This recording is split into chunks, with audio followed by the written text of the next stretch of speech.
Okay, so we're back. During the intermission, I noticed that there's a reason why, one of the reasons why that water is looking so crappy is because I made a boo-boo. This wants to be a grayscale. Um, so I forgot to put a grayscale conversion in there. So we're going to sort that out. I'm going to hit the D key for docking it. Um, now, we want to spend some time getting this to look more like waves before we go any further. It did occur to me, though, that in its present opaque state, it might actually be easiest to see the flaws. So we're going to go ahead and just publish this out with that mistake fixed. So that's taken care of. Yeah, now, so this is giving us a pretty good idea, because we've got this transparency going for us, exactly what's doing what. Um, Clearly, this needs more work as far as the blurring goes. And the reason I chose a directional blur as opposed to a regular old blur is because I don't necessarily want it uniform. I kind of want to stretch these guys out a little bit. So let's go back to our directional blur and see what we can do about this. So we got the intensity. What we really want to look at is, I'm going to have to bring this thing back. Man, this gets me down. There's not enough screen. I'm going to hit that one-to-one button but it's still bigger than the thumbnails. Yeah, there's just no room to do anything this way. Okay. So we want to, I don't know, just make it softer. Um, so by angling it a bit, it's kind of, yeah, that's probably better. Um, it's already looking, I mean, this is obviously still too much. That's not going to be our opacity map in the end, but it's looking less severe. And when it's harsh by nature here, but it's a good indicator that it's probably a good idea to take a look at it in here. This might be closer to what we want. I shouldn't. I didn't need to do that. Yeah. So that's looking a little bit better. Now it's going to look even better once that those high bits aren't completely opaque. But I want to sort of maybe soften up that normal map a little bit too, because that's got those weird. Although I kind of like it when I do cartoony stuff. It's kind of fun to have those, but I don't really want them here. So, um, well, let's try the easiest thing first. Let's try to lower the intensity of the normal map and see if that does what we want it to do.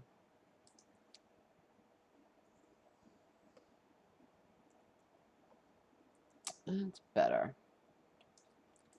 But I still want to have some normal map. I think we might want to give it its own blur. Let's move these things back a little bit.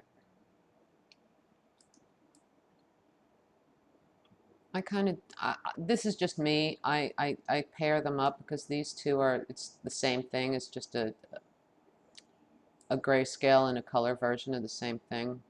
We'll sort you out later. As far as we don't like to see red.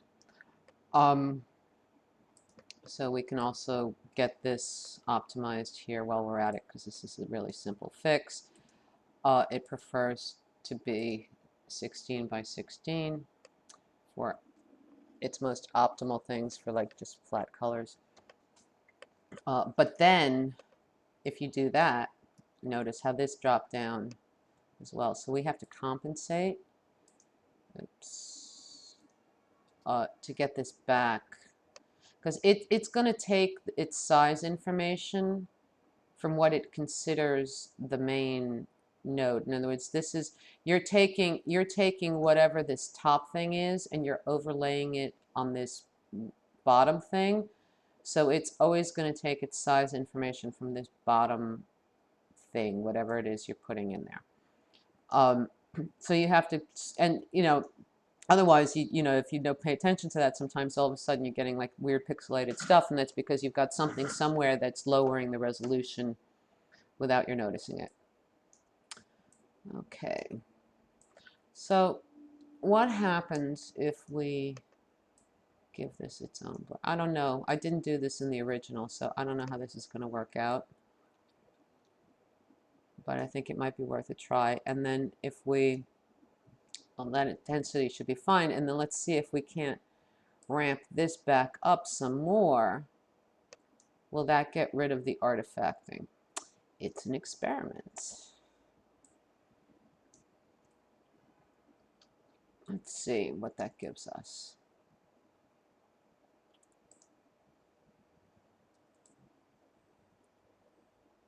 Maybe a little less blur, but we might be on the right track here.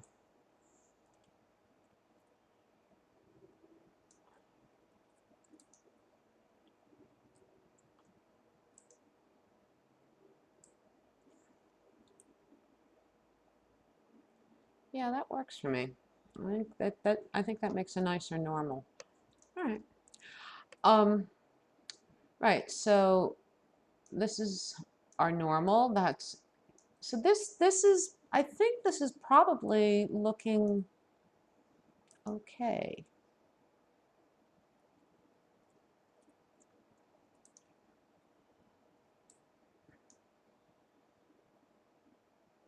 So it's doing its wave. So it's going to go one way and then it's going to go another way. So if you imagine that it's all more or less equal transparency, I think that's a pretty good start. You just want some kind of movement in that sort of the underlying currents. Right, but what we end up with now is something that's quite obviously moving on an arc at I mean, this would work if it was like waves on a shore, but it doesn't really work for like water. So if you think about the way water kind of works, or at least simulating the way water works, you've got a lot of things going in different directions. So what we're going to do next, we're going to put one more layer on this sort of roll on the bottom, and we're going to take this exact same thing, and we're going to make it slightly different, and we're going to make it move in a different direction. Or we're gonna mess around with it until we like what we see. So we can turn this off and get back to our substance designer. So again, we're going to use, well, first let's do a little house cleaning. I'm going to leave this really harsh opacity right now because I'm actually finding it quite useful for correcting things. It's not how I've rolled in the past, but I think I might change. We're going to keep this. I'm going to expand on it later, but for now it's good. So we're going to kind of get this out of the way.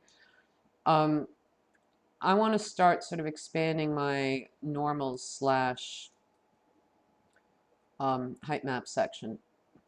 So everything is moving off of this black and white information. So I'm going to move the normals in here.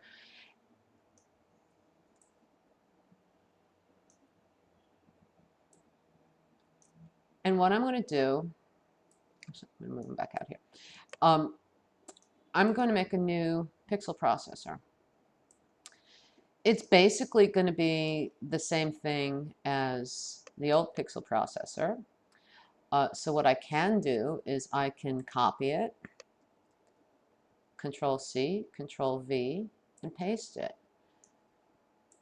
It's going to be feeding off the same map, right? Because all we really want to do is take what's happening here and mess around with it so it, you're getting some kind of cross action going on. So we can start editing this one.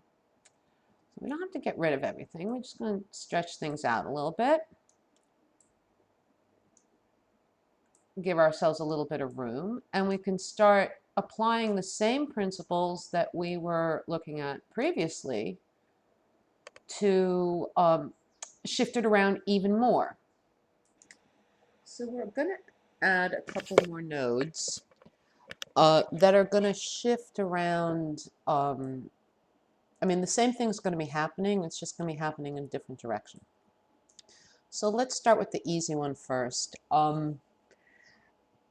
We are going to go to the library. I'm going to start typing in rotate. And we're going to get that rotate position node that we had before in the first section. We're going to plug position into position. But what we're going to do now is a little bit different. We're going to just add a constant.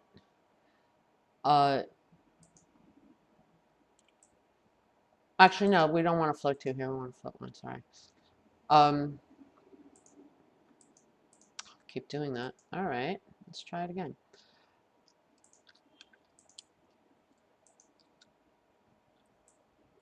So I want it because this wants to be an angle. It's not another position. I'm just gonna turn it like a quarter. So I'm gonna turn it like I guess 0.25 turns is a quarter turn. Yeah, it's 90 degrees. And if it's not, we can always change it later. And then so we're gonna make this the new position output. Now, a lot of these things, I actually spent the better part of a day tweaking the water, and that, like, once I had done the basic graphs and stuff, because that's really where the special sauce is, at least in my experience. So a lot of these things, I'm just going to save time and refer to my notes and put in some of the settings that I already have, just because you really don't need to see hours and hours of this stuff. What I am going to do, though, is I'm going to show you the method of how I do that a little bit later on over in here. But first, let's just fix this.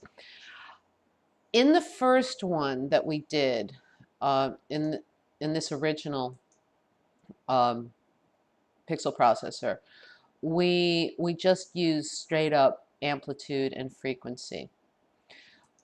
What we don't want to, we don't really want it the same. We want it different. Now, how different it is, that's where the tweaking comes in.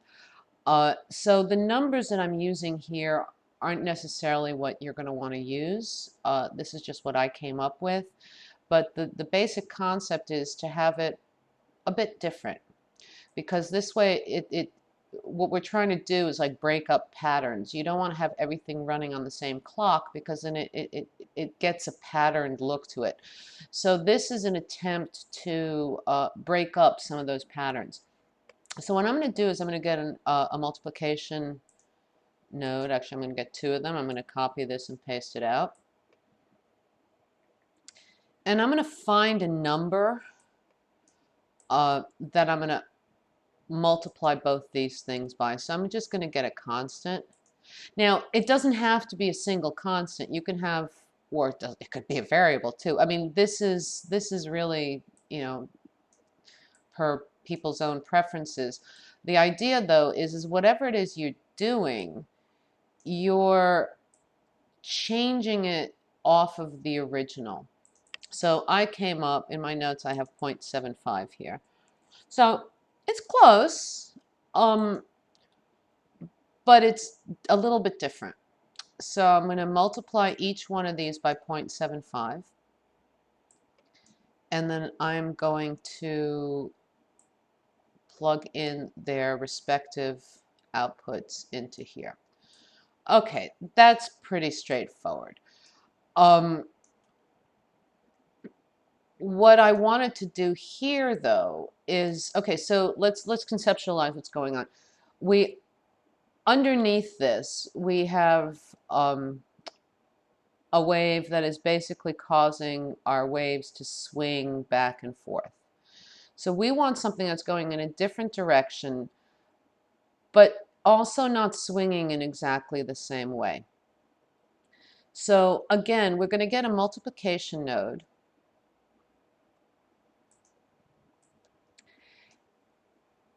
And we're going to multiply this float 2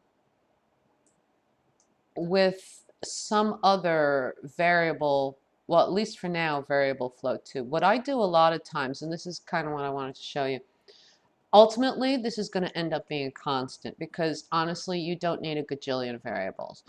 But for now, we are going to get a float 2, and I'm going to create, again, I'm going back to my main graph, clicking, I'm going to create a new input. I'm going to call it temp. And I'm going to create like this temporary float 2 in this particular case.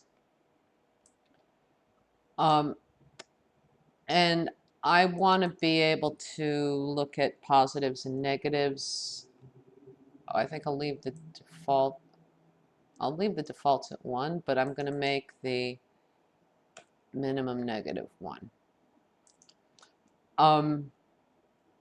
So I'm going to go back to my pixel processor. I'm going to get that temp, and I'm going to plug it in here. So what this is going to allow me to do is test this stuff out. So again, so now I have this float 2 that we created off of this wave, and I'm going to modify it. It's direct. Now, what's nice about this is that you can get some nice effects with this because it's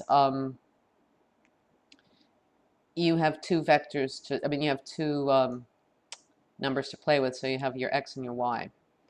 So I'm going to plug this into here. And so it's essentially the same formula, only we've created subtle differences that will allow us to get some cross-wave action. So let's see what happens here. Select, export that out.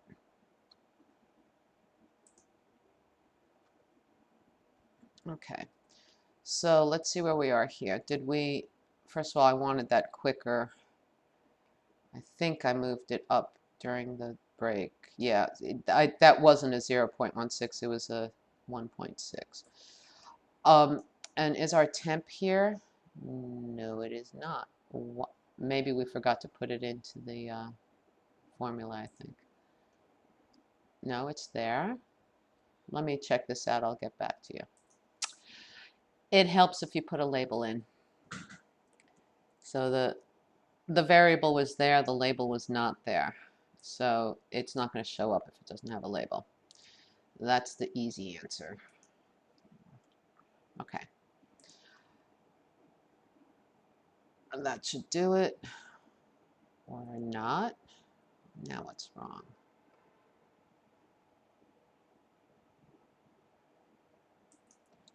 Yeah, it's helpful if you hook it up first. I'm getting tired, I think. Okay,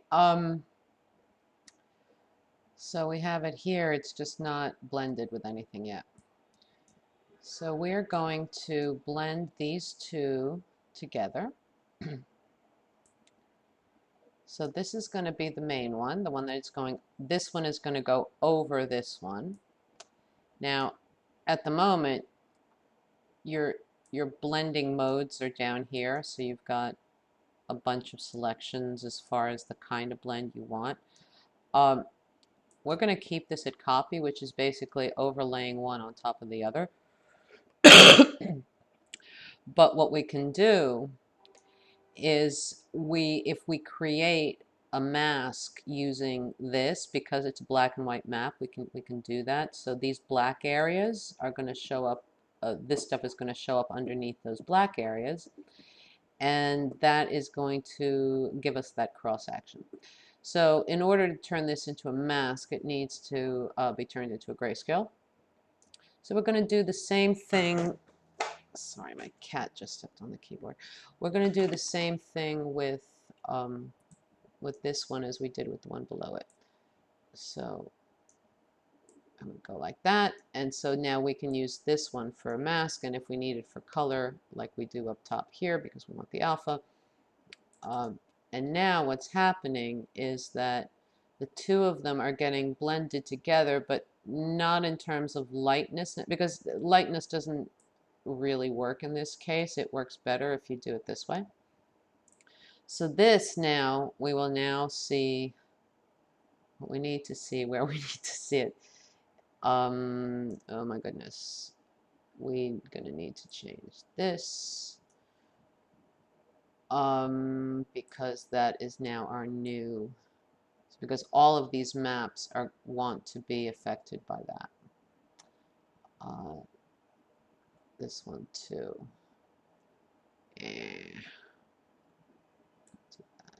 There. Okay, so that is hooked up with that. That all looks correct before I embarrass myself again without having hooked anything up. That should do it.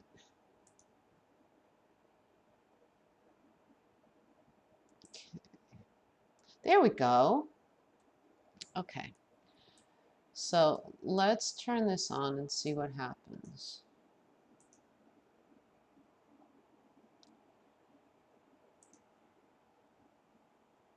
So already that looks a lot less like something swinging back and forth because the periods of those waves are different, and that's kind of the key. They're not, they fall out of sync with each other, and so you're starting to get this more of an undulating thing rather than a swinging thing. And now we can start moving the position because we're changing it a little bit more even. And we can go into negative numbers too if we want. Oh no, I didn't. It doesn't really matter. So you can kind of fool around with this and come up with numbers that you like. But you know, you don't necessarily, I mean, I wouldn't do this as a variable that people can switch simply because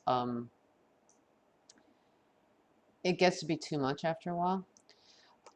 So let's say 0.4 and 0.3, or 0.45 and 0.3. So x is 0.45. So I'm going to go back here. I'm going to go back into my pixel processor. And I'm just going to grab a constant. So now I'm just going to go, we say 0.45 and 0.3. And so I kind of visualized it in Unity. And I can use this again. I'm tired. I had to eat something before I came back because my brain just wasn't working. So I'm going to just leave that there because I'm going to probably need another temp at some point.